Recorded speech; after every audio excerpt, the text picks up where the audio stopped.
No, it's not thinking keep out there, Jorgen. Hello, Mushi,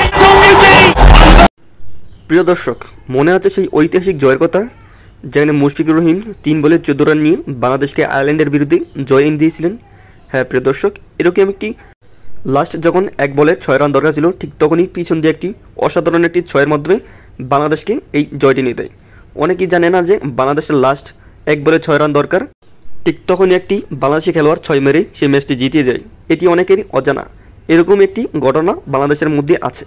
প্রিয় দর্শক, তখন batting প্রান্তে নাইম 4 বলে 14 রান দরকার, ঠিক তখনই নাহিম একবারে ডাইরেক্ট আউট হয়ে যায়, যেখানে আম্পায়ার সাহেব নাইমকে আউট ঘোষণা করে। এরপর প্রতিটি বাঙালির মাথার মধ্যে একবারে হাত উঠে যায়, কেননা মাত্র 3 বলে 14 রান, আর 14 রান কীভাবে নিবে? ব্যাটিং প্রান্তে শরীফুল ইসলাম, হঠাৎ করে শরীফুল ইসলাম অসাধারণ একটি 4 মেরে বসে, যেটা নিয়ে একবারে কল্পনার বাইরে। আর এতেই বাংলাদেশ 3 বলে 10 রান হয়ে যায়। প্রিয় দর্শক, ঠিক এরকম ছিল সেই 4 মারার দৃশ্যটি। অসাধারণ লেভেলের একটি 4 মেরেছিলেন শরীফুল ইসলাম। আর যখন 2 বলে 10 রান, ঠিক তখনই একটি সিঙ্গেল নেন শরীফুল ইসলাম।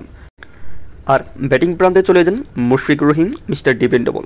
ঠিক তখন একটি 6 মারতে যায়, কিন্তু সীমানার বাইরে সেই আয়ারল্যান্ডের প্লেয়ারটি সেই বডি ধরে ফেলে।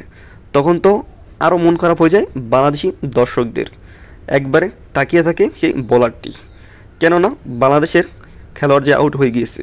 একটু পর সংকেত দেখা যায় যে মুশফিকুর রহিম সেটি নো বল পেয়েছিলেন, আর সাথে সাথে আম্পায়ার নো বল দেয়। আর এর মধ্যেই একবার পুরো বাংলাদেশের খেলোয়াড়দের মধ্যে উল্লাস উদযাপন ছড়িয়ে পড়ে।